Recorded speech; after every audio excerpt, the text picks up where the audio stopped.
দাদা দাদা চাচা প্রতিবেশী ময়মনসিংহের চর কালীবাড়ি মুন্সিবাড়িতে 4 পুরুষ ধরে বসবাস করছেন 70ঊর্ধ্ব আব্দুল হামিদ। কিছুদিন পরই তার এই বাড়ির ওপর নির্মাণ হবে স্টিল আর্চ সেতুর সংযোগ সড়ক। এজন্য পুরনো ভিটেবাড়ি, ফসলি জমি আর পূর্বপুরুষদের কবরস্থান ফেলে বিদায় নিতে হবে। সে চিন্তায় সারাক্ষণ ভর করছে তার মনে। বিডিত বাপ দাদা চাচারা মরছে, আমরা আশা করছিলাম যে এনে থেকে মরবা, এই গুরুস্থানে মাটি দেব, কিন্তু সরকার এটা ওইবার দিল না। বসতভিটা শুধু আব্দুল হামিদেরই নয়, অর্ধশতাধিক বাড়ির উপর দিয়ে যাবে এই সংযোগ সড়ক।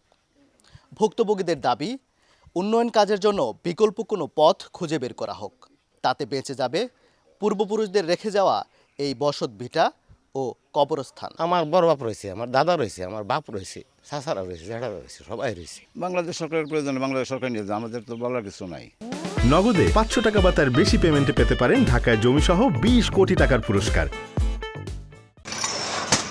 ময়মনসিংহে দেশের প্রথম দৃষ্টিনন্দন স্টিল আর্চ সেতুর নির্মাণ কাজ চলছে পুরোদমে। অস্ট্রেলিয়ার সিডনি হারবারের আদলে 1100 মিটার দীর্ঘ সেতুটির নির্মাণ শেষ হলে ময়মনসিংহ নগরের যানজট নিরসনের পাশাপাশি বিভাগের 4 জেলা ছাড়াও কিশোরগঞ্জ ও সুনামগঞ্জের মানুষের যোগাযোগ ব্যবস্থায় আসবে আমূল পরিবর্তন। ঢাকা ময়মনসিংহ মহাসড়কের শিকারীকান্দা থেকে শুরু হবে মূল সেতুর সংযোগ সড়ক, যা সেতুর অন্য প্রান্ত চায়নামোড় পার হয়ে শম্ভুগঞ্জ ঝাউগড়া স্কুল পর্যন্ত 6.8 কিলোমিটার দীর্ঘ হবে।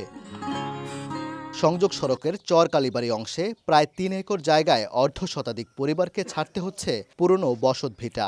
সড়ক বিভাগ বলছে, শেষের পথে অধিগ্রহণের সব ধাপ, এখন আর পরিবর্তনের সুযোগ নেই। আমাদের অনেকগুলো ধারা নোটিশ করা হয়েছে, তো ওই সময়ই উচিত ছিল ওনাদের যদি কোনো আপিল থাকে ওটা করা উচিত ছিল। এখন আমার জানা মতে কোনো সুযোগ নেই আসলে আপিল করা। স্টিল আর্চ সেতুর নির্মাণ প্রকল্পে ব্যয় ধরা হয়েছে প্রায় ৩,২৬৩ কোটি টাকা। মূল সেতুর পাইল টেস্ট করার পর পরবর্তী পাইলগুলোর কাজ চলছে দ্রুতগতিতে। ওবায়দুল হক, সময় সংবাদ, ময়মনসিংহ।